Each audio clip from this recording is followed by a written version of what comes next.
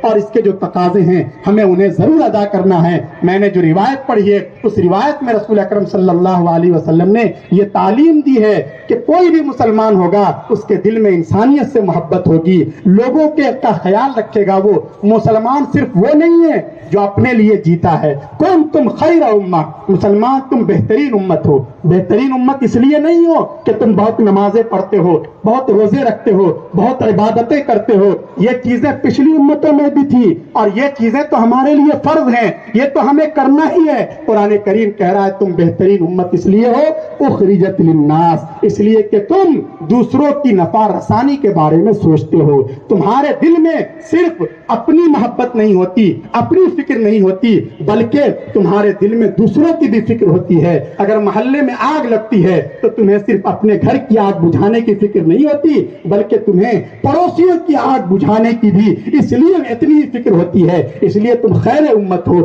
بہترین امت ہو. اس لیے مسلمانوں کو اپنا کردار ادا کرنا ہے. اس وقت حالات یقیناً بہت زیادہ ناگفتہ دہ ہیں اور مسلمانوں کے لیے طرح طرح کی پریشانیاں ہیں, کئی طرح کے شکنجوں میں انہیں کسا جا رہا ہے, فرقہ وارانہ فسادات کا سلسلہ ہے, ان کے املاک پر بلڈوزر چلائے جا رہے ہیں. لیکن ان حالات کے باوجود بھی ہمیں مایوس نہیں ہونا ہے. یہ فرقہ پرست طاقتیں یہ چاہتی ہیں, ان کا پہلا ایم یہ ہے کہ کسی طرح مسلمانوں کے حوصلوں کو پست کر دیا جائے. یہ اس پوزیشن میں نہ رہیں کہ کوئی ڈیسیژن لے سکیں, کوئی فیصلہ لے سکیں. لیکن ایسے موقع پر ہمیں بڑی اہمیت کے ساتھ, بڑی حکمت کے ساتھ اور بڑے حوصلوں کے ساتھ کھڑا رہنے کی ضرورت ہے. حالات ہمیشہ ایک جیسے نہیں رہتے, حالات میں تبدیلی آتی ہے اور یہ فطرت کے کچھ اپنے نظام ہیں, اس کے مطابق ہمیں اپنے آپ کو بھی سدھارنا ہے. ہمارے اندر دین پر عمل کا بے پناہ جذبہ ہونا چاہیے. اللہ پاک نے ہمیں جو آزاد ہندوستان کی آزاد فضائیں دی ہیں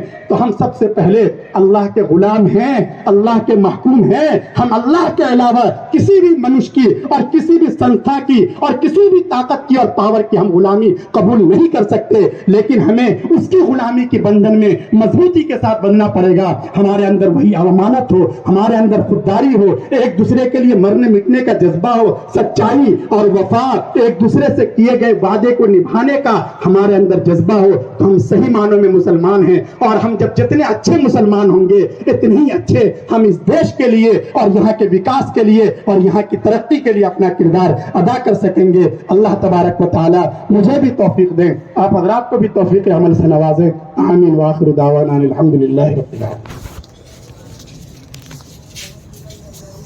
سامنے اور قوم کے سامنے پیش کر دیتے ہیں. چنانچہ